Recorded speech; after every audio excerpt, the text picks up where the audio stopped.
बाहु नहीं व्यापा।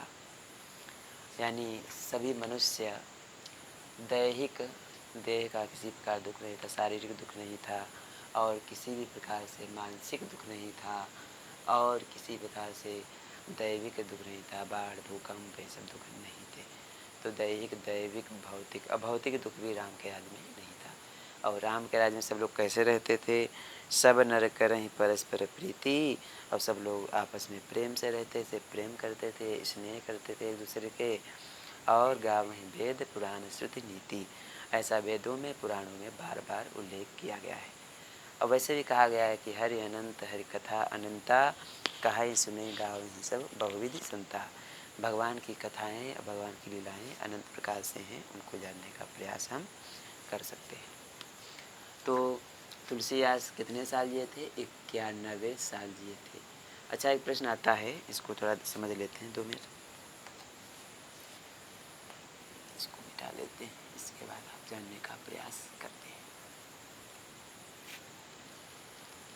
तुलसीदास ने बालकांड में स्वयं कहा है, जब वह 1574 ईस्वी में सन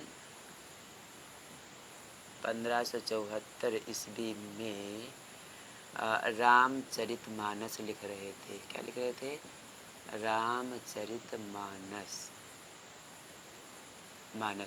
हाँ, प्रश्न आता है कि रामचरितमानस कब लिखी गई? तो रामचरितमानस 1574 ईस्वी में लिखी गई है।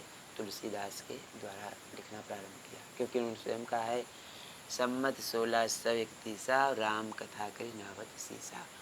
सम्मत 1631 राम कथा करि नावत सीसा, यानी सम्मत 1631 ईस्वी में मैं भगवान श्री राम को शीश नवा करके राम कथा लिखना प्रारंभ कर रहा हूँ, ऐसा तुलसीदास ने स्वयं कहा है। और तो 1574 ईस्वी में रामचरितमानस लिखना प्रारंभ किया था तुलसीदास ने। अच्छा, ये प्रश्न आता है कि आज से कितने साल पहले रामचरितमानस लिखी गई? तो आप पुनः आप देख सकते हैं, 448 साल पहले। कितने साल पहले?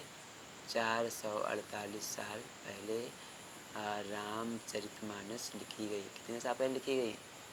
448 साल पहले क्या लिखा गया? रामचरितमानस लिखा गया। 448 साल पहले रामचरितमानस लिखी गई। जब रामचरितमानस लिखी जा रही थी, उस समय तुलसीदास कितने साल के थे? 42 साल के थे। कितने वर्ष के थे? 42 वर्ष के आयु के थे तुलसीदास। ठीक है, तुलसीदास कितने साल जिए थे?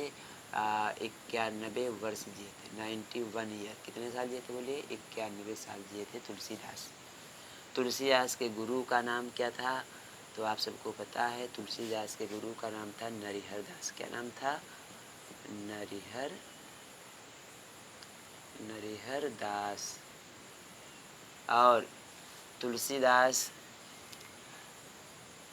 के विषय में सब लोग जानते हैं। तुलसीदास एक ही बात कहते थे, एक न एक भरोसो एक बल, एक आस विश्वास, एक राम घनश्याम हित, चातक तुलसीदास। मेरा केवल एक ही भरोसा है, एक ही बल है, एक ही शक्ति है, वह है भगवान श्री राम। और वैसे भी हिंदी में कविता आपने पढ़ा होगा, कहा भी गया है कि जिसने सारा जगत बनाया, उस ईश्वर के हम गुण गाएं, उसे प्रेम से शीश झुकाएं। तो अच्छा, कभी कभी संसद पढ़ाते समय बातें याद आ जाती हैं, तो हम आपको पाठ्यक्रम के बाहर भी बताने का प्रयास कर देते हैं। तो इसके लिए हम आपसे क्षमा चाहेंगे, क्योंकि ये सिलेबस से थोड़ा संसद से बाहर का प्रश्न है, फिर भी आपको जानना चाहिए, क्योंकि ज्ञान प्राप्त हो जाए तो आपको ज्ञान वाली बात माननी चाहिए। ठीक है, ज्ञान प्राप्त करने के जहाँ भी प्राप्त हो जाए वहाँ से ज्ञान स्वीकार करना चाहिए। अच्छा, तो तुलसीदास के विषय में कहा गया है कि तुलसीदास ने कलयुग के विषय में कहा है, कलयुग केवल नाम आधारा, सुमिर सुमिर नर उतरहि पारा।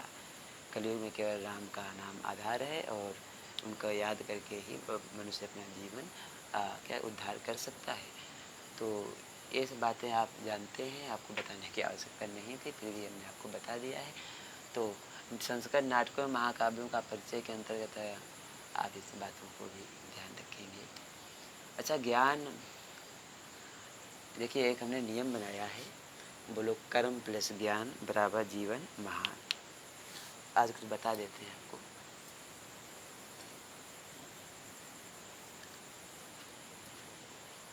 देखिए जीवन का एक सी सूत्र है, कर्म प्लस ज्ञान बराबर जीवन महान। कर्म प्लस ज्ञान, कर्म करेंगे जीवन में ज्ञान पूर्वक, तभी आपको जीवन महान बन पाएगा, तभी आपका जीवन अच्छा बन पाएगा, श्रेष्ठ बन पाएगा। तो कर्म प्लस ज्ञान बराबर जीवन महान। और ये हमारे सूत्र बनाए हुए हैं। और एक आप देख लेंगे, ज्ञान प्लस कर्म बराबर जीवन का मर्म। मर्म माने रहस्य, मर्म माने रहस्य, ठीक। तो ज्ञान या पूर्वक यदि हम काम करेंगे तो आपको जीवन का रहस्य समझ में आ जाएगा, अपने जीवन का आपको रहस्य समझ में आ जाएगा कि रहस्य क्या होता है, मर्म क्या होता है। तो ये सब बातें आप जानने का प्रयास करेंगे। कर्म प्लस ज्ञान बराबर जीवन महान, और ज्ञान प्लस कर्म बराबर जीवन का मर्म। अपने जीवन